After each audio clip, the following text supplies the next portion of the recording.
This is Alex Pereira versus Jamal Hill. In the UFC, when you miss a punch on someone, like Jamal Hill has just done to Alex Pereira, you are at risk of your opponent inflicting some serious damage on you. Serious damage. And that damage can put you to sleep, like it did against Jamal Hill, when Alex Pereira moved out the way of his straight left and cracked him with a perfectly timed left hook on the chin, putting away Jamal Hill. Jamal Hill missed something and failed to do something, therefore he was punished for it by his opponents. This is Tsarukyan failing to do something to his opponent, failing to take him down, so therefore opting to stay in this position on his knees, fighting hands, knowing that if he doesn't get put to sleep by Oliveira's choke, there is no way from this position that Tsarukyan can be physically damaged by his opponent. Now, fair enough, Oliveira could have latched up that choke. Who knows? Maybe Tsarukyan does get choked out by that. But increasingly, in MMA these days, Aljamain Sterling was very known for this. We are seeing people exploit rules. And I hate seeing it in the middle of fights, because it removes me from it. I'm watching an MMA fight. I'm watching a cage fight. And I'm thinking to myself, oh my God, anything could happen. Well, no, it couldn't. Because with certain opponents, and they're the only ones I can really find examples for outside of Aljamain Sterling. And trust me, I've made a whole video on Aljo doing this after he beat Cejudo. I have a problem with Aljo doing it. But outside of Aljamain Sterling, there's a certain style of fighter that seems to keep being on their knees in front of another man, where for some bizarre reason in UFC, that's a position which is granted almost complete immunity from being damaged.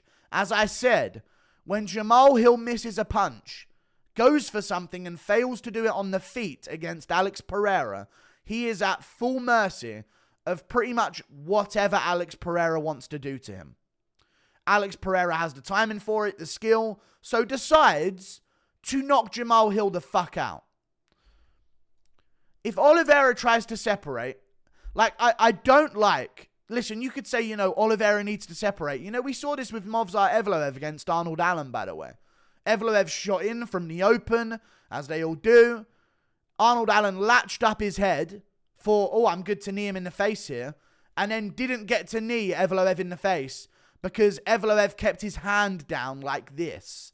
And that basically, I guess to the referee's eyes, even though it looked like Evloev's hand was up every time Arnold Allen kneed him in the face, to the referee's eyes, that made it, I'm not sure if those knees are legal or not, so therefore I'm going to sort of stand it up, take away the position from Arnold Allen. So again, Movsar Evloev was allowed to fail a takedown, a terrible takedown, in the open, that Arnold Allen worked hard to defend, and then Evloev is granted immunity from punishment in the one position that is known as the position that comes after stuffing a takedown.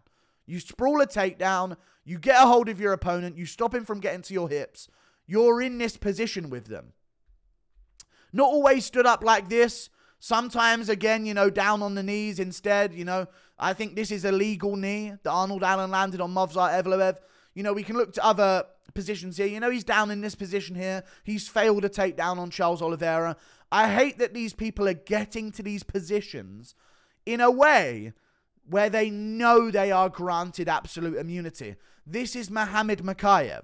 Okay, and when I say these people, I mean the people that I'm listing in this video, of course. I don't care what trend you noticed amongst them. These just are people that I've found exploiting the rule recently that have really annoyed me. So we look into Mokaev here. I don't know how big I can get this square of pictures that Stipe Miocic's speech therapist put up on Instagram. Shout out to him. But this is round 3 of Mokaev versus Perez. And as you can see in this top right hand, in this position, Mokaev has failed a takedown. Perez, the striker, should be able to punish him brutally for this. You want to know why? Because Mokaev has put himself in a position where he is now extremely vulnerable. Extremely extremely vulnerable. But the argument, I guess, for no knees to a grounded opponent is Mokaev has left himself in a position so vulnerable to being knocked the fuck out that you're not allowed to knock him the fuck out. So he's allowed to shoot with 3 minutes and 57 seconds in and just sit back into this position with his hand down on the canvas where he should be getting kneed in the face and the dome piece in this bottom right corner, but he doesn't because he's too able to be kneed in the face there. So it's illegal. 2 minutes 30, halfway left. Shoots in again. Perez stuffs the takedown. Middle bottom over here. And you see him sink to his knees in front of another man. Very haram, may I add. And Perez is not allowed to inflict damage on him. And look at what he's doing in these positions as well. Especially in this one here. He's grabbing a hold of Perez's arms. Now, you could say Perez should separate. But then he's just going to leave himself in this, loop of, I've got to stuff another takedown. And what you're doing is when you say, just separate from him on the ground then. No. When a striker messes up on the feet, they can be punished. When they leave themselves out of position after a strike, they can be taken down by a grappler. But when a grappler leaves himself out of position against a striker, it's on the striker to give up that advantageous position and allow the grappler to go back to neutral for him, where he can shoot again. And if you can't time him with a knee as he shoots the takedown in the very, very exact timing that you would need, where he's right between going for a takedown and in on your hips, then you don't get to punish him for shooting takedowns or failing them. You could guillotine. We know guillotines don't work in high-level MMA. If guillotines worked in high-level MMA, I tell you, Oliveira would have guillotined Tsarukyan in that first round. They don't work anymore. They really don't. You have to be a coward to tap to one. Okay? They don't work in high-level MMA.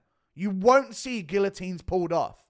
Poirier is people in the analyst world talk about Poirier like he's known for his guillotine. He ain't got fucking one.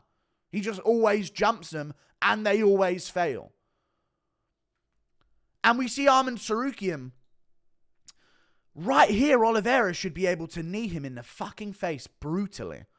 And I don't think this is solely going to make Tsarukyan and Mokaev and these other fighters and Evloev that are exploiting this rule. I don't think it's directly only going to impact them negatively. I think it'd make their grappling game more impressive. If they've got you down up against the cage and you're hunched over trying to defend and you get kneed in the face, you get kneed in the face by the grappler who's positioned you up against the cage. I feel like we're in a time now. And I'm going to move on to another frame here. I don't know where to move on to. I feel like we're in a time now where side control is safe for the guy on bottom. If you're not in a crucifix position and the guy's not working on a straight arm lock on you, I feel like fighters are they're opting for half guard over side control.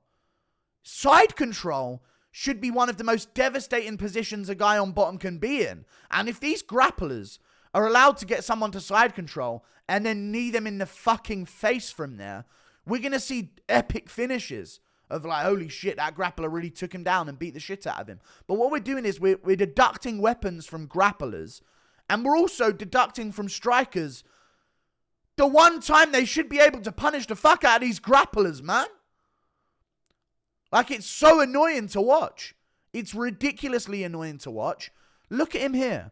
Third round again, 2 minutes 33. Then he sinks back into this position right next to it.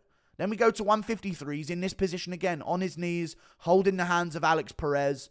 Just stalling out the fight again. He shot another takedown. He failed it. 20 seconds later, he shot another takedown. He's failed it. And he's just sinking back to his knees, knowing that there's no way he can be punished. No way he can be punished. And look, he's conscious of it. This is Mokaev, by the way, who I don't think his career exists without this rule in place. I think Tim Elliott beats him. I think Perez would have beaten him. And this guy would be 0-2 in his last two, looking to try and rebuild himself outside the rankings. This guy's career would not exist. And look at the Charles Johnson fight he had. Johnson stuffed a lot of his takedowns. And Mokaev just sank to his knee. Okay, I'll just wait here. If he guillotines me, they don't work. I'm sick of people being like, just use a guillotine or a dash choke. They don't work anymore unless you tap. You don't get put to sleep by guillotines in MMA anymore. Just don't happen. Sorry. Not in high-level MMA, at least. Ain't going to happen. People figure out a way out of them. But look at this. 134, 108, he shoots again and just stays on his knees. On his knees here at 38 seconds left. 28 seconds left, he's shot again. And this time his knees aren't down, but what's he doing with his two hands? They're down. Over here, look, he's primed to be kneed straight in the face and flatline KO'd by Alex Perez, the striker. No knees down. What's he got? Little hand posted on the ground. I don't even want the hand posted on the ground rule to be changed. I want the whole fucking thing to be taken out of the sport.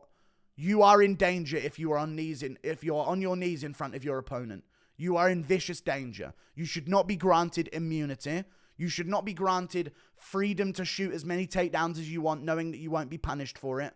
If you fail a takedown in MMA, you should be viciously, badly knocked out from this position with a knee to the face, or at least damaged from it.